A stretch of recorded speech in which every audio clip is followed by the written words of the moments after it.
There we go. Okay, welcome, Mr. Rooney. Great to be here. Glad to have you here.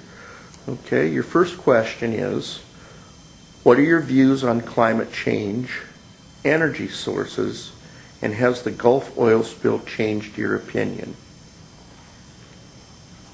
Energy, or let me start with the first question. Climate change is, before we go and try to pass a cap and trade bill or alter the way that we do business in America based upon science or what the future may hold, we need to know what the science is, and it needs to be rock solid, in my opinion.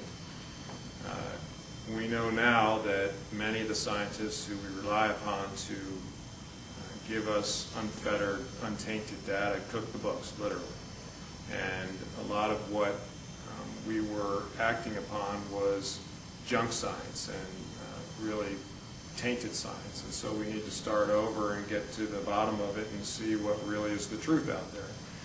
And so there is climate change. It happens all, throughout the history of this planet.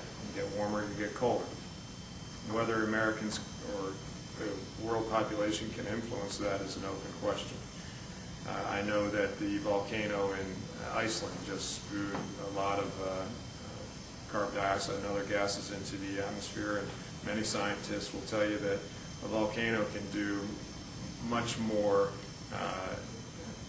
put much more gases into the atmosphere than humans ever have in the history of humanity. So I believe that we humans sometimes there's an arrogance as to what the hand of humanity can do versus what the hand of God can do. And so right now I'm not sold on the notion of man-made climate change to the point that it can affect what the natural cycles of the world are anyway. And so that's why I'm completely against the cap and trade bill for other reasons as well. And was that the second question, the cap and trade? No. That was energy sources. Oh, that would be part of it. Well, I will say, finishing up with cap and trade, that one of my priorities going down to D.C. would be to kill that bill. It's a job killer for both manufacturing in the 7th Congressional District, farmers, and if you talk to CMS Energy or some of the energy providers, they'll tell you individual households' bills will go up 30 to 40% if that bill is passed. And right now, Michiganders are having a tough time paying the existing bills they have. So energy sources, we need to exploit all of the above, whether it's our own oil and gas. And Michigan, we're finding great sources of natural gas and other domestic product like they have in Pennsylvania and some other states in this area that we need to exploit. We can do wind energy, but right now the technology is not where it should be to make it as efficient for coal and oil. And I'm not for putting, wind turbines in places that, don't make sense. So they have great wind energy farms in South Dakota, North Dakota, and places in California. There's only a finite number of places you can do it in Michigan where it makes sense. And if you're going to do it, you got to make sure that there's a consensus in the community as well to do it, because they're huge animals when you put them up. And the power trains on them really need to be perfected a little better than they have right now. If you go out to California and see the wind farms out there, you'll see that not all of them work. And not all of them work because, once one goes down, it's more expensive to fix it sometimes than it is to put a new one up. And so we need to be conscious of what it means for wind energy. And I'm a proponent of nuclear energy as well. We should be doing that more. We should look to France as a model for how they do it. It's not they are able to reutilize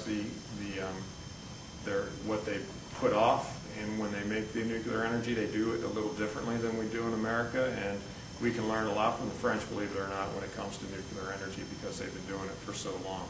So I'm for an all-of-the-above approach.